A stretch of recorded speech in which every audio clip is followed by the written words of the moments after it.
출애굽기 2장 1절에서 10절까지의 말씀입니다. 구약성경 83쪽 출애굽기 2장 1절에서 10절까지의 말씀입니다.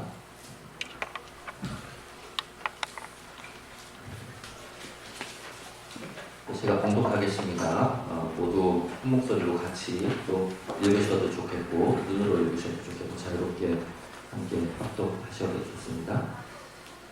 레위 가족 중 한 사람이 가서 레위 여자에게 장가들어 그 여자가 임신하여 아들을 낳으니 그가 잘생긴 것을 보고 석 달 동안 그를 숨겼으나 더 숨길 수 없게 되매 그를 위하여 갈대 상자를 가져다가 역청과 나무진을 칠하고 아기를 거기 담아 나일 강가 갈대 사이에 두고 그의 누이가 어떻게 되는지를 알려고 멀리 섰더니 바로의 딸이 목욕하러 나일강으로 내려오고 시녀들은 나일강가를 거닐 때 그가 갈대 사이에 상자를 보고 시녀를 보내어 가져다가 열고 그 아기를 보니 아기가 우는지라. 그가 그를 불쌍히 여겨 이르되 이는 히브리 사람의 아기로다. 그의 누이가 바로의 딸에게 이르되 내가 가서 당신을 위하여 히브리 여인 중에서 유모를 불러다가 이 아기에게 젖을 먹이게 하리이까. 바로의 딸이 그에게 이르되 가라 하매 그 소녀가 가서 그 아기의 어머니를 불러오니 바로의 딸이 그에게 이르되 이 아기를 데려다가 나를 위하여 젖을 먹이라. 내가 그 삭술 주리라. 여인이 아기를 데려다가 젖을 먹이더니 그 아기가 자라매 바로의 딸에게로 데려가니 그가 그의 아들이 되니라. 그가 그의 이름을 모세라 하여 이르되 이는 내가 그를 물에서 건져내었음이라 하였더라. 아멘.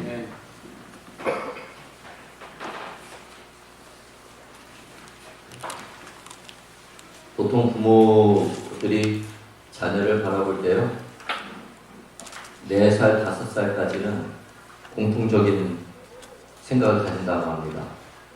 우리의 천재인가 봐, 우리의 영재인가 봐, 그렇게 생각한다고 합니다.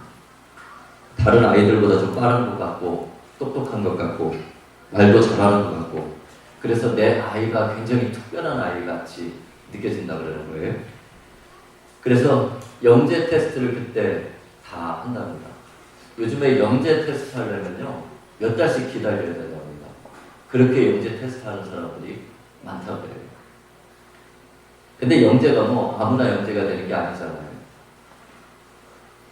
근데 초등학교에 들어가면 이제 초등학교 부모님이 되면서부터 조금씩 달라진대요. 왜 달라지냐면 아이의 실체를 직면하게 된다는 거예요. 초등학교 때부터 서서히. 그래서 표현은 안 하지만 너무나도 평범하고 누가 봐도 보통 사람인 내 아이. 그래서 실망하는 부모가 적지 않다는 거예요. 내 아이는 굉장히 특별한 아이이고 굉장히 똑똑한 아이일 줄 알았는데 그러니까 그 TV에 나오는 신동은 괜히 신동이 아닌 거예요. 내 애가 신동이었으면 좋겠죠. 뭐 이제 또 연세도 다 이제 되시고 이제 손주 보실 때 되고 또 손주 또 보신 분도 계시는데 그러면 손주들이 좀 신동이었으면 좋겠죠. 왜 싫으세요? 영재였으면 좋겠고 신동이었으면 좋겠잖아요. 이 5살 난 신동이 영재면요 5살 난 신동이다 영재다 그럼 혼자 살아갈 수 있을까요? 없을까요? 그런 신동이면 되겠어요. 혼자 불 피우고 혼자 먹을 거 찾아서 이렇게 먹는 신동이면 그거의 신동이면 혼자 살아갈 수 있지만 대부분의 아이들은요 신동이든 영재든 박사든 뭐든 부모가 있어야 돼요. 그렇기 때문에 자녀는요 평생 부모님 그늘 아래 살아야 되는 게 맞습니다. 부모님이 연로하시고 힘이 없고 부모님이 더 이상 자녀에게 물질적으로나 심적으로 영향력을 미칠 수 없다고 하더라도요 그래도 부모님은 이 자녀들의 날개이고 그늘입니다. 그래서 부모의 역할이 중요해요. 그래서 부모님이 중요합니다. 부모님은 살아계셔도 그늘이지만 돌아가셔도 그늘이에요. 부모님은 살아계셔도 영향을 주는 정말 나에게 좋은 버팀목이고 나의 피난처지만요, 부모님이 돌아가시고도 나에게 큰 피난처고 돌아가셔서까지도 나에게 영향을 주시는 분이 부모님이라는 거예요. 그래서 하나님이 부모를 그렇게 그런 마음으로 부모가 되게 본성을 그렇게 만드시는 것 같아요. 그게 얼마나 감사한지 모르겠습니다. 그게 없었으면요, 우리 의지할 데가 없을 거예요. 그래서 부모님들의 역할이 또 중요합니다. 아무도 가지 않는 아무도 가지 않은 눈길을 갈 때는요, 조금 더 조심하고 조금 더 신경 써야 된다고요. 왜 그러냐면 그 다음 지나가는 사람들이 그 발자국을 보고 따라가기 때문에.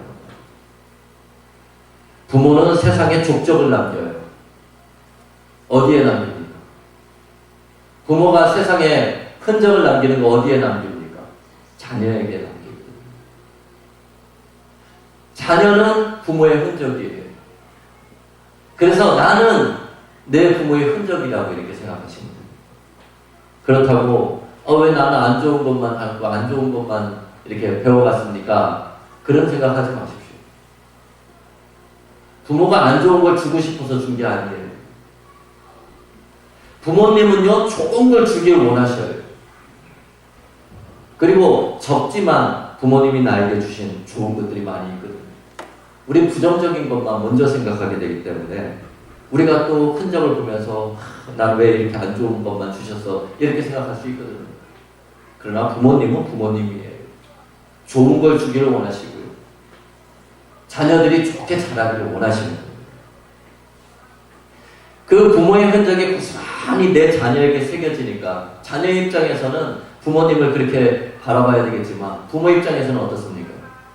부모인 내가 가는 길을 자녀가 그대로 걸어간다고 생각합니다. 그러면 내가 어떻게 살아가야 될지 조심스럽고 또 한 걸음 한 걸음이 무거워지고, 그게 부모의 마음입니다. 오늘 모세를 보면요, 모세는 어떻게 보면 죽을 운명이었어요. 그 당시에 애굽에 살상 명령이 내려졌어요. 그냥 다 죽이는 게 아니에요. 이스라엘 사람들, 이스라엘을 히브리인이라고도 합니다. 이스라엘 사람들이 당시에 너무 세력이 커지니까요, 노예로 만들어버렸어요. 그래서 라암셋성과 비돔성을 짓게 만듭니다. 큰 성을 만들게 돼요. 국고성입니다. 그러면서 그래도 자녀가 워낙에 하나님이 축복해 주셔가지고 계속 자녀가 막 태어나니까 이거 안 되겠다. 이러다 이 이스라엘 민족, 히브리 민족이 엄청 막강해져서 주변 나라하고 손잡고서 우리 애국을 무너뜨릴 수도 있으니까 이제부터 이 노예들을 출산을 하지 못하게 하자. 그래서 시프라와 부하라는 히브리인 이스라엘 사람이에요. 그 상파들에게 얘기했어요. 가서 여자는 잘 받아주고 남자 아이면 유산시켜라. 그게 명령이었어요. 그런데 시프라와 부하는 그렇게 할 수가 없었어요. 자기가 하나님을 알잖아요. 하나님은 어떤 분이신지를 알잖아요. 그래서 그렇게 하지 못했습니다. 그러니까 계속 아이가 태어나는 거예요. 그래서 문책을 합니다. 시프라와 부하에게, 산파들에게. 왜 그렇게 했느냐 그랬더니, 아니 이 히브리 사람들은 몸이 워낙 건강해가지고 아이를 그냥 아이가 나을 것 같아서 가려고 또 쫓아가면 벌써 나왔고 건강하게 있고, 그래서 어떻게 방법이 없습니다. 그렇게 이야기한 거예요. 그랬더니 정책을 바꿨습니다. 그러면 여자아이가 태어났으면 살려두고 남자아이가 태어났으면 나일 가까이 갖다 버리라는 거예요. 죽이라는 거예요. 그래서 나일 가까는 아기들의 무덤입니다. 이스라엘 사람들이 애굽에 있는 동안 하나님께서 70명의 야곱의 자녀들이 애굽으로 내려갔잖아요. 그 70명이요 60만 명, 거의 100만 명의 대민족을 이루게 된 그런 장소가 애굽이거든요. 그것도 430년 만에. 그러니까 그곳은 엄청나게 자녀를 낳은 것도요 몇 명씩 이렇게 태어나기 때문에 그 많은 아이들, 그 아이들, 태어난 아이들이 나일강에 그냥 버려지는 거예요. 그것이 이 애굽이 자행했던 살상명령입니다. 그런데 레위 사람이라 이렇게 이야기하는데 아므람과 요게벳이라고 이야기를 합니다. 아므람과 요게벳. 레위 가족 중 한 사람이 가서 레위 여자에게 장관을 들었는데 여자가 임신했는데 아들을 낳았어요. 그래서 2절에 보니까요. 아들을 낳으니 그가 잘생긴 것을 보고 석 달 동안 그를 숨겼다고 그랬어요. 요즘에 아들이든 딸이든 뭐 애 낳으면 엄청 기뻐하고 좋아하잖아요. 이때는 아들 낳는 게 걱정이었을 것 같아요. 다 죽여야 돼. 나일강가에 던져버려야 돼.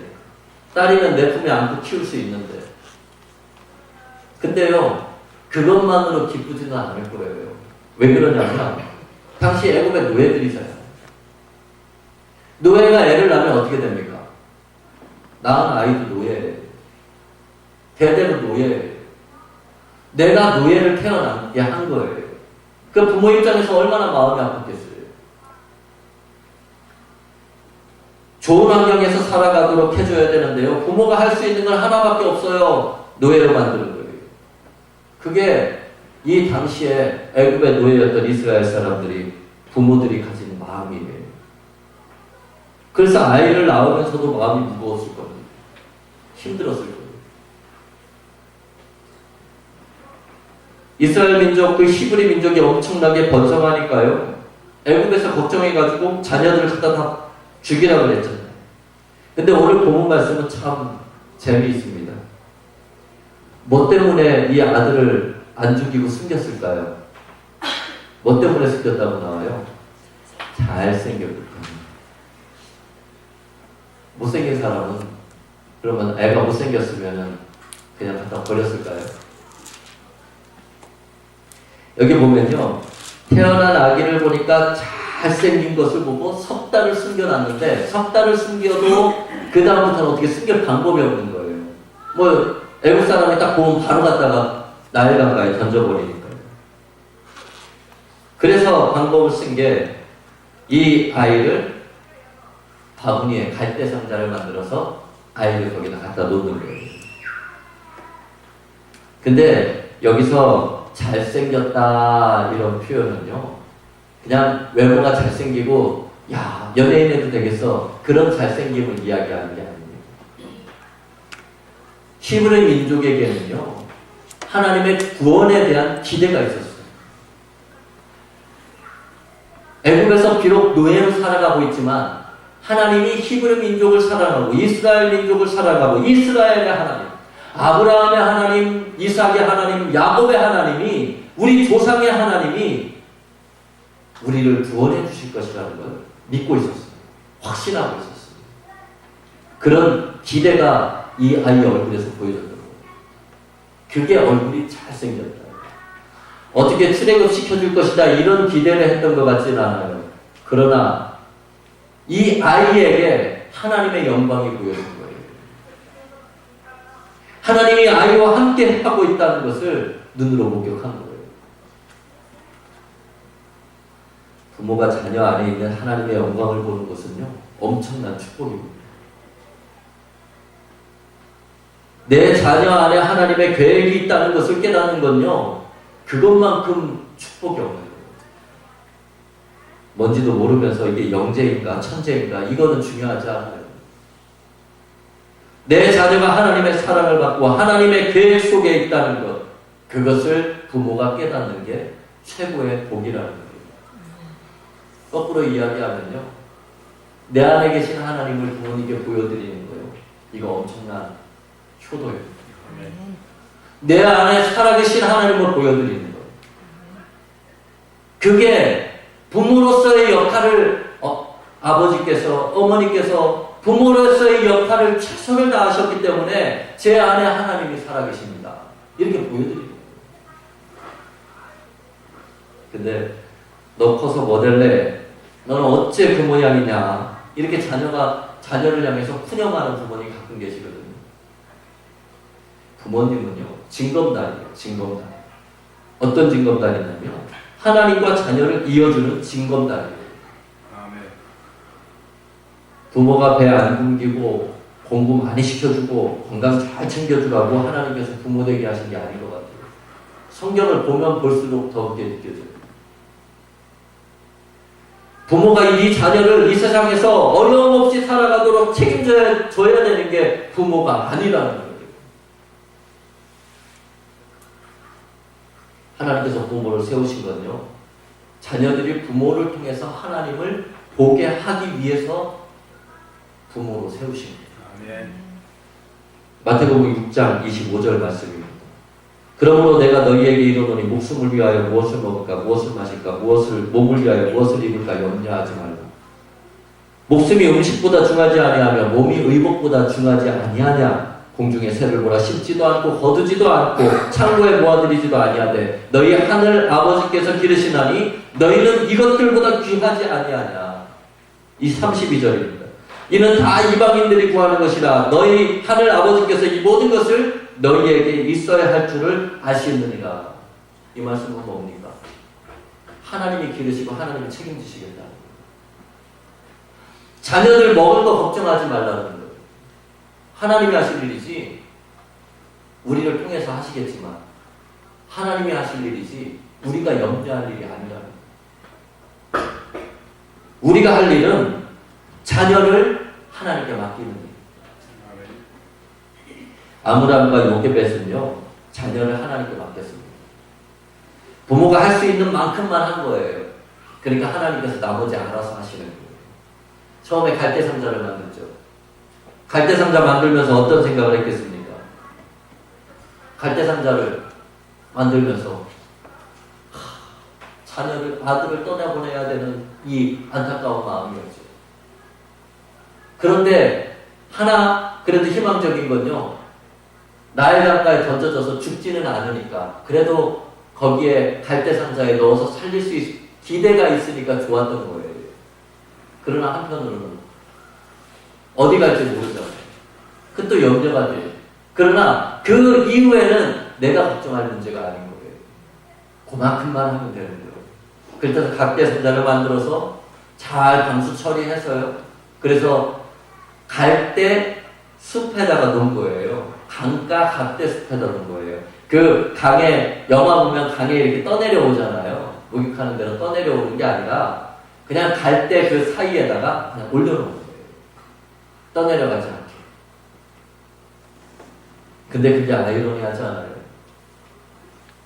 생각해보세요. 나일강이 어떤 강이었어요? 아이들의 무덤이에요. 아이들의 무덤에 내 아이를 갖다 놓은 갈대에 넣어서 내 손. 그런데 하나님은요, 그 아이들의 무덤에서 모세를 건져가시는 거예요. 그게 하나님의 능력이에요. 아멘. 또 하나 신기한 거 있습니다. 하나님은 죽음의 강가에서 모세가 건짐을 받게 하시고요. 또 하나는 죽음의 원흉인 바로의 궁전에서요, 압박받는 히브리 민족의 지도자를 키워가십니다. 이 말씀을 보면서 정말 마음이 되게 북받쳐오르고 좋은 겁니다. 감사한 겁니다. 10편 23편입니다. 원수의 목전에서 내게 상을 베푸시니 내 잔이 넘치나이다. 어디 있든 중요하지 않아요. 바로 궁전에서 살게 되면요, 이스라엘 민족들 다 죽이려고 죽이지 못해서 안달이 난 사람들이 모여있는 곳에서 이스라엘 사람이 왕자로 살아가게 만들어주시는 게 하나님의 능력이라는 거예요. 원수의 목전에서 내가 상을 베푸시니 내가 내 잔이 넘치나이다 고백하는 그 다윗의 고백처럼요, 우리의 삶은 어디에 가 있느냐가 중요하지 않다는 거예요. 하나님이 날 보호하시고 주님의 날개 아래 품으시면요, 우리는 어딜 가든 살아가는 거예요. 행복하는 거예요. 내 잔이 넘치나이다 고백할 수 있는 거예요. 우리 자녀들을 보면서, 부모님을 보면서 서로 걱정할 때가 많은 것 같아요. 자녀는 부모님을 걱정하고 부모님은 자녀를 걱정하고. 그럴 때 우리가 기도할 거예요. 주님의 날개 아래 품어 주옵소서. 아멘. 우리가 할 수 있는 기도는 이거밖에 없는 것 같아요. 주님이 품어 주옵소서. 주님이 품고 가시면 그 원수 같은 곳에서요, 그냥 풀무불에 던져지는 거잖아요. 다니엘의 세 친구를 보면요, 그냥 풀무불에 던져지지 않아요. 풀무불에 있지만 주님께서 보호해 주시고, 우리 자녀들에게 그런 복이 있었으면 좋겠습니다. 아멘. 우리 부모님께도 그런 복이 있었으면 좋겠습니다. 아멘. 그런데요, 부모님을 넘어서는 자녀는 없다고 말씀드렸죠. 부모님이 그만큼 앞서 걸으면요, 자녀들이 그런 삶을 따라오게 되어 있습니다. 아멘. 부모가 믿음 안에 있을 때 자녀를 삶을 통해서 역사하실 하나님을 기대하게 되거든요. 부모의 믿음이 자녀를 기대하는 거예요. 부모가 믿음이 없으면요, 자녀를 기대할 수가 없어요. 부모가 믿음이 없으면 그냥 자녀가 어떻게 살아가든 이리 가는 게 잘 가는 거지, 저로 가는 게 잘 가는 거지, 그런 거 바라볼 수가 없어요.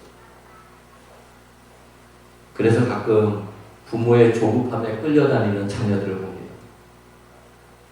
부모가 조급해요. 그러니까 애를 이리 끌고 가. 여기 산이 아닌 게요, 저 산인 게요, 저 산을 열심히 끌고 올라갔는데 이 산도 아닌 게요, 그러고 살아가는 그런 가정들이 있습니다. 우리는 어때야 되겠습니까?